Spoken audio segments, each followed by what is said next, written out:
강남 성결교회 정인교 목사입니다. 고등학교 때 불국사로 수학여행을 갔습니다. 천년의 고도답게 경주는 불국사며 석굴암 같은 불교 유적지로 가득했습니다. 특히 대웅전에 안치된 불상이 참 인상적이었습니다. 그 당시 제가 같은 반 친구를 전도했는데 원래 그 친구는 불교 집안에서 자랐고 그래서인지 불교에 대해 해박한 지식을 갖고 있었지요. 그 친구가 불국사를 돌아볼 때 그런 말을 해요. 내가 교회 다니면서 궁금한 게 있어. 너도 보다시피 절에는 불상도 있고 탱화도 있잖아.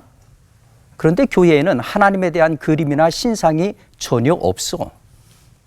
내가 조사해 봤는데 지구상에 있는 종교 가운데 자기가 믿는 신의 형상을 갖지 않은 종교는 기독교가 유일해. 내가 믿는 신의 형상이 없다? 참 이상하지 않니? 그런데 더 이상한 것은 목사님이 설교를 하면서 하나님의 말씀을 전한다는 거야. 아니, 본 적도 없는 하나님의 말씀을 전한다? 섬기는 신의 형상도 안 가진 기독교가 그리 쉽고 빈번하게 하나님을 말한다는 것이 너무 아이러니하지 않니? 지금 생각하면은 고등학생의 질문치고는 꽤나 조숙했다는 생각이 듭니다. 그런데 여러분, 실상을 알고 나면은 더 놀라실 겁니다. 왜냐하면은 기독교는 하나님의 형상을 금할 뿐만 아니라 하나님의 이름을 부르는 것조차 매우 조심스러워했어요. 히브리어로 하나님의 이름을 나타내는 네 글자는 요드, 해, 바브, 해입니다. 이것을 가리켜서 테트라그라마톤 이렇게 부르는데요. 이는 숫자 넷을 의미하는 테트라와 알파벳을 의미하는 그람마의 합성어입니다. 무슨 얘긴고 하니 하나님의 이름을 망령되이 일컫지 말라는 십계명의 세 번째 계명을 지키기 위해 하나님의 이름을 발음하지 못하게 했습니다. 그 대신 1년에 한 번 대속죄일에 대제사장이 지성소에 들어가서 하나님의 이름을 부를 수 있었습니다. 일반 사람들이 하나님의 이름을 발음해야 하는 상황이라면은 주라고 하는 의미인 아도나이, 그리고 그 이름이라고 하는 의미를 지닌 하셈의 모음을 하나님의 이름을 뜻하는 테트마그라마톤, 즉 히브리어 자음 네 글자에 붙여 발음하곤 했습니다. 그래서 나온 하나님 이름이 여호와 혹은 야훼이지요. 유대인의 문헌을 보면은 테트라그라마톤을 발음하며 부모를 저주했을 경우 반드시 죽여야만 했고, 테트라그라마톤을 발음하는 자는 아무런 상급 없이 사후세계를 맞이한다고 기록되어 있을 정도니까 하나님의 존함을 얼마나 거룩하게 여겼는지 엿볼 수 있지요. 몇 년 전 로마 가톨릭 교회는 이 정신을 이어받아 테트라그라마톤을 발음하지 않고 거룩한 네 글자로 읽기로 결의를 했습니다. 신약시대의 성도들은 구약시대의 이 정신을 성경 필사에 적용을 했는데 그것이 바로 노미나 세크라입니다. 노미나 세크라란 하나님의 존함이 약자로 쓰인 것을 말합니다. 예를 들어 하나님의 주격 형태가 테오스라면은 노미나 세크라는 앞 글자에 세타와 마지막 글자인 S를 이은 후에 단어 위에 선을 붙여 세타 S 이렇게 표기를 합니다. 이것이 신약시대 성도들이 하나님의 존함을 높이는 방법이었습니다. 이처럼 유대교와 기독교에서 하나님의 이름을 부르는 것조차 매우 조심스러워했던 전통에 비춰보면은 설교가 하나님을 말하고 또 하나님의 뜻을 전한다라고 하는 것을 쉽게 이야기할 것은 아니지요. 흔히 설교를 하나님 말씀을 대언하는 것이라고 이야기한다면 그에 앞서서 과연 인간이 신을 말할 수 있는가? 이 문제를 다루는 것이 논리적으로 맞습니다. 이 문제는 우리가 믿는 하나님의 속성을 이해할 때 가능해집니다. 기독교가 믿는 하나님의 속성은 크게 세 가지입니다. 첫째는 은폐된 하나님, 데우스 압소쿤디투스입니다. 하나님은 무소부재하시고 시작도 끝도 없으신 무한자입니다. 반면에 인간은 시작도 있고 끝도 있고 생각과 행동 모든 면에서 불완전한 유한한 존재입니다. 유한자인 인간은 무한자인 하나님을 규정할 수 없습니다. 이것은 비단 기독교뿐만 아니라 인생에 대해서 조금만 깊이 생각하는 사람이라면 누구나 도달할 수밖에 없는 진리이지요. 일전에 노자의 도덕경 강의가 교육방송을 통해 전파되면서 세간의 화제가 된 적이 있습니다. 노자 도덕경 제1장의 첫 문장은 도가도 비상도, 명가명 비상명이지요. 문자적으로 직역하면 말로 도를 논하면 진짜 도가 아니다. 말로 이름을 붙이면 진짜 이름 아니다가 됩니다. 중국인들에게 있어서 도와 하늘 그리고 신이 상통하는 개념이라고 할 때에 이 문장은 신가신, 비상신 이렇게 읽을 수 있지요. 신을 신이라고 할 때 그 신은 그 신이 아니다. 아마 이 정도로 번역할 수 있을 겁니다. 그렇지요. 종교가 달라도 신의 존재를 인정한다면 그 신은 인간보다 월등한 존재이고 따라서 열등한 인간이 신을 규정할 수 없는 것은 당연하지요. 20세기 최고의 신학자로 일컬어지는 칼 바르트가 비슷한 얘기를 했어요. 하나님을 하나님이라고 할 때 그 하나님은 그 하나님이 아니다. 그러니까 우리가 하나님은 이런 분이다라고 말하는 순간 하나님은 그런 우리의 인식에 의해서 완벽하게 파악되는 분이 아니라는 얘기입니다. 맞습니다. 하나님은 우리가 찾는다고 찾아지는 하나님이 아니고 우리 이성으로 파악되는 분이 아닙니다. 구약 성서를 보면은 신형상 제작 금지라는 것이 나옵니다. 하나님에 관한 그림이나 동영상 등 일체의 형상화를 금지하는 명령입니다. 만일 이 명령을 어겼을 경우 지체 없이 죽임을 당했습니다. 우리 생각에 하나님에 관해서 그림 정도 그리는 게 뭐 그렇게 죄가 될까? 그리 생각할 수 있어요. 그런데 그림이라든지 형상 혹은 동상 같은 것은 하나님에 대한 인간의 이해가 그런 식으로 표출된 것이거든요. 즉 유한자인 인간이 무한자인 하나님을 파악하고 규정한 결과라는 겁니다. 무한자의 형상화를 그것도 유한자인 인간이 한다? 그것은 인간이 하나님을 완벽하게 파악했다는 얘기고, 그렇다면 인간이 하나님보다 더 뛰어난 능력을 가진 존재라는 것을 나타내는 거지 다름없는 것이지요. 그런 일은 있을 수가 없습니다. 하나님은 철저히 인간의 사유 능력 밖에 계신 분입니다. 인간의 어떤 능력으로도 하나님을 파악할 수 없습니다. 따라서 인간 스스로의 능력으로 하나님에게 다가가는 것 불가능합니다. 그런 의미에서 우리가 믿는 하나님의 첫 번째 속성은 감추어진 하나님, 은폐되어진 하나님입니다.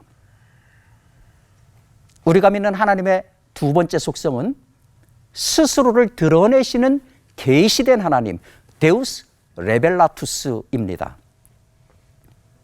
인간의 능력으로 하나님을 찾을 수 없다? 인간이 하나님한테 말을 걸 수 없다? 그렇다면 남은 한 가지 가능성은 하나님이 인간을 찾아오는 것이고 인간에게 말을 걸어 오시는 것입니다. 이렇게 생각해 보세요. 우리가 어린아이와 이야기할 때는 어린아이의 눈높이에 맞게 스스로 몸을 낮추지요. 왜냐하면 어린이가 어른에게 눈높이를 맞출 수는 없거든요. 하나님과 인간 관계가 이와 유사합니다. 인간이 하나님의 눈높이에 맞출 수 없으니 남은 가능성은 하나님이 인간 눈높이에 맞추는 겁니다. 인간이 하나님을 찾을 수 없으니 남은 가능성은 하나님이 인간을 찾아오시는 겁니다. 인간이 하나님한테 말을 걸 수 없으니 하나님이 인간에게 말을 걸어오시는 겁니다. 바로 이러한 하나님의 키 높이 조정, 하나님의 다가오심, 그리고 하나님의 말 걸어오심의 구체적인 방법이 바로 하나님이 스스로 인간이 되는 성육신입니다. 하나님이 예수 안에서 스스로 인간이 되신 것입니다. 예수 그리스도가 바로 하나님의 성육신입니다. 우리 신앙이 고백하는 것처럼 예수 그리스도는 참 하나님이자 참 인간이십니다. 즉 한 인격 안에 신성과 인성이 병존하는 것입니다. 나사렛 예수라고 하는 한 인격 안에 신성과 인성이 병존한다? 한 인격 안에 유한과 무한이 공존한다? 이것은 우리 이성으로는 도저히 이해할 수 없는 신비이자 역설이죠.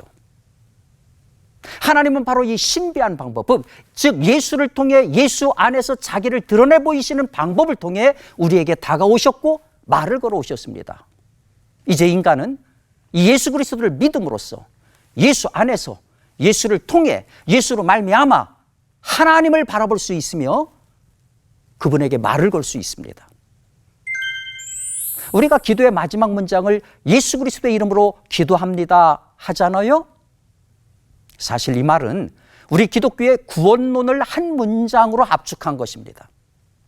예수, 즉 시간과 공간 안에 실제했던 역사적 인물인 예수, 그 예수로 대변되는 유한자인 우리들이 그리스도, 즉 하나님으로 대변되는 무한자로 인해 그로 말미암아 그를 통해 영원을 바라보게 되었나이다. 죽음 안에 갇힌 우리들이 이제 영원한 생명을 바라보나이다. 그런 심오한 의미를 지니고 있습니다. 우리가 믿는 하나님의 세 번째 속성은 말을 거는 하나님, 데우스 로쿠벤스입니다. 예수 그리스도 안에서 자신을 드러내시고 인간에게 말을 걸어오신 하나님은 이제 오늘 여기서 성령을 통해 믿는 자에게 말을 걸어오십니다.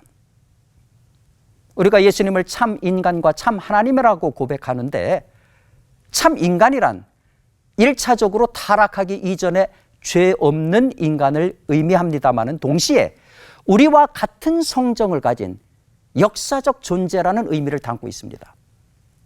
역사적 존재인 예수님은 그 역사성으로 인해 시간과 공간의 한계를 가진 분일 수밖에 없습니다. 많은 분들이 질문하는 것이 그런 거잖아요. 아니 2000년 전에 예수가 그것도 이스라엘의 나세렛이라고 하는 동네에 살았던 그런 인물이 어떻게 시간과 공간의 괴리를 뛰어넘어서 나를 구원할 수 있느냐? 바로 이 질문에 대한 대답이 말을 거는 하나님입니다. 우리가 믿는 하나님은 하나님의 영, 예수의 영인 성령을 통해 시간과 공간의 벽을 허무시고 인간의 삶을 간섭하고 인내하며 구원으로 인도하시는 분입니다. 하나님의 말걸음은 두 가지 차원에서 진행이 됩니다. 하나는 개인적 차원의 말을 걸어오심입니다. 하나님은 성령을 통해 우리 각자의 삶에 관여하시고 인도하십니다. 여러분이 아침마다 성경을 보고 큐티하시잖아요. 그때 다들 이런 기대를 갖고 성경을 보고 큐티하실 거예요. 하나님, 오늘도 이 말씀을 통해 나의 갈 길을 비춰주시고 나를 인도해 주세요. 맞습니다. 하나님은 우리 한 사람 한 사람의 삶에 성령을 통해 간섭하시고 개입하시고 인도하십니다. 때로 책망을 하시기도 하시고 위로하고 가장 선한 길로 우리를 인도하시죠. 어떤 분은 잘 나가던 사업을 접고 어느 날 신학대학원에 진학을 해서 사역자의 길을 걷습니다. 배우자는 물론이고 주변 사람들 모두가 다 말렸습니다. 그 잘 나가던 길을 내려놓고 구두자의 길을 간다? 누가 봐도 세상 말로 미친 짓이지요. 주님의 강력한 부르심 때문에 피할 수가 없었습니다. 이런 분들로부터 공통적으로 듣게 되는 대답입니다. 하나님은 필요하면은 이런 거역할 수 없는 방식으로 당신의 일꾼을 부르십니다. 어디 사역자뿐이겠습니까? 하나님은 오늘도 성령을 통해서 하나님의 자녀 한 사람 한 사람에게 말을 걸어오시고 우리를 인도하십니다. 따라서 우리들은 항상 영적으로 예민한 시각과 청각을 가지고 성령의 인도하심에 순응해야 됩니다. 둘째는 하나님의 공적인 말걸음입니다. 하나님은 당신의 백성을 세상으로부터 불러내어서 따로 모으십니다. 이것이 거룩한 교제, 커뮤니오 상트룸의 공동체인 교회입니다. 여러분이 잘 아시는 것처럼 교회라는 말이 헬라어로 에클레시아이잖아요.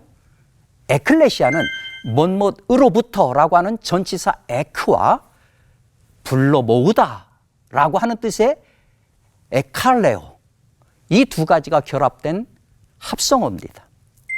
세상으로부터 구별해서 불러 모은 사람들, 이게 교회입니다. 하나님께서 교회로 우리를 불러 모으신 이유는 분명합니다. 하나님께서 교회로 모인 공동체에 당신의 뜻을 알려주시어서 예수 그리스도로 시작하신 하나님 나라를 이루어가기 위함입니다. 바로 이러한 하나님의 목적을 구체화하기 위해 하나님께서 공적으로 교회에 말을 걸어 오시는 행위가 바로 설교입니다. 그래서 설교란 하나님의 일입니다. 신학자 칼바르트는 이것을 가리켜 아주 감동적인 문장으로 표현을 했습니다. 설교란 행동 중에 있는 하나님이다. Preaching is God in action. 설교란 하나님의 공적인 말걸음입니다. 하나님은 이 설교를 인간에게 위임해 주셨습니다. 하나님께서 인간에게 당신의 말씀을 위임하셨다는 사실은 성경에 분명히 기록되어 있지요. 하나님은 예레미야서 1장 9절에서 보라, 내가 내 말을 내 입에 두었노라 말씀하셨습니다. 또 예수님은 누가복음 10장 16절에서 너희 말을 듣는 자는 곧 내 말을 듣는 것이요 너희를 저버리는 자는 곧 나를 저버리는 것이다, 이렇게 말씀하셨습니다.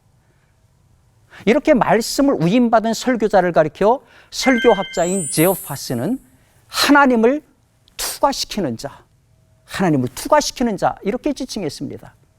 하나님의 말씀을 투과시키는 자가 설교자다. 이게 얼마나 무서운 말입니까? 설교자를 통과하는 능력 있는 하나님 말씀이 설교자의 준비여야에 따라 파워리스, 회중을 졸게 만드는 무능이 되기도 하고 회중을 뒤집어 놓는 두나미스, 능력이 되기도 합니다. 모든 설교자들이 그들의 직무를 내려놓을 때까지 긴장해야 되는 이유가 여기에 있는 거지요.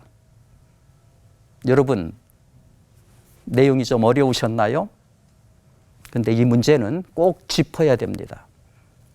흔히 설교를 가리켜 하나님 말씀 혹은 하나님의 말씀의 대언이라고 한다면 먼저 유한한 인간이 하나님을 말할 수 있는가? 이 문제를 풀어야 됩니다. 우리가 살펴본 바와 같이 우리가 믿는 하나님은 데우스 압소콘디투스, 즉 우리 능력으로 찾을 수 없는 감추어진 하나님. 그래서 우리에게 가능성이 없으니 하나님이 예수 안에서 스스로 성육신 하셔서 자신을 드러내 보이시는 데우스 레벨라투스, 자신을 계시하시는 하나님. 그리고 데우스 로쿠벤스, 성령을 통해서 시공간을 초월해서 개인적, 공적으로 우리에게 말을 걸어오시는 하나님이십니다. 설교란 바로 이 주님이 불러 모으신 교회를 위해 공적으로 말을 걸어오시는 하나님의 행동으로 그 직무를 인간인 설교자에게 위탁하셨습니다. 그래서 설교를 예수를 믿는 우리 모든 그리스도인들은 예수 그리스도 안에서 그분으로 말미암아 하나님을 말할 수 있게 되었고 죽음에 갇힌 세계에서 영원한 생명을 바라볼 수 있게 되었습니다. 뿐만 아니라 하나님의 위탁하심으로 이제 소명받은 설교자가 하나님의 공적인 말걸음인 설교의 직무를 수행하게 되었습니다. 인간이 신을 말할 수 있는가? 바로 우리가 믿는 하나님의 성품으로 인해 가능해졌습니다. 저는 오늘 첫 번째 강의를 통해 신학자 칼바르트의 말을 인용해서 마무리하고자 합니다. 설교란 행동 중에 있는 하나님이다. Preaching is God in action.